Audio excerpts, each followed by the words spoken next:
Hallo liebe Zuschauer. Eine zutiefst erschütternde Geschichte ereignete sich in einer ruhigen Stadt.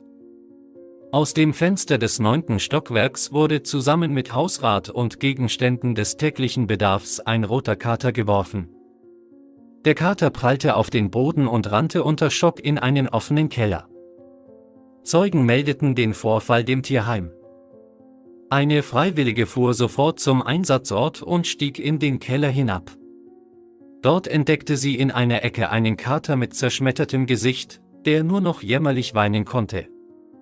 Das arme Tier wurde sofort in eine Klinik gebracht. Seine Verletzungen waren nicht ohne: zahlreiche Brüche, darunter am Kiefer und an den Vorderbeinen, innere Verletzungen, Prellungen, Schwellungen. Doch es bestand noch Hoffnung, dass der Rote sich erholen würde. Für den Patienten und alle, die um sein Schicksal bangen, begann eine lange und schwere Zeit. Operationen, Infusionen, Pflegestellen, Aufregung und Sorgen, eine ungewisse Zukunft. Es ist schwer zu beschreiben, wie viele Operationen, Narkosen, Spritzen und Untersuchungen der Kater in den 3 Monaten nach seiner Rettung aus dem Keller durchmachte. Leider konnten die Menschen, die dem Kater dies angetan hatten, nicht zur Verantwortung gezogen werden.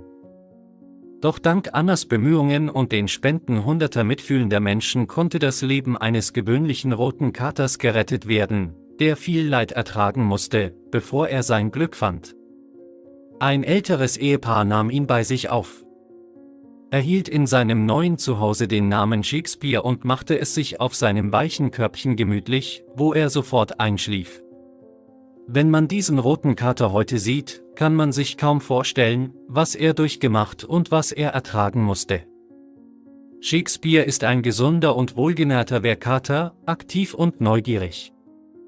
Wahrscheinlich erinnert er sich nicht mehr daran, wie sein früheres Leben war. Diese Geschichte ist ein anschauliches Beispiel dafür, dass man niemals an fremdem Leid vorbeigehen sollte, egal wie aussichtslos und hoffnungslos es erscheinen mag. Jetzt schenkt der Kater seinen geliebten Besitzern Glück, und sie erwidern es ihm mit gleicher Münze.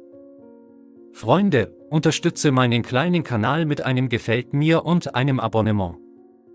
Vielen Dank für das Ansehen. Wir sehen uns in den nächsten Ausgaben auf dem Kanal über unsere Lieblingstiere.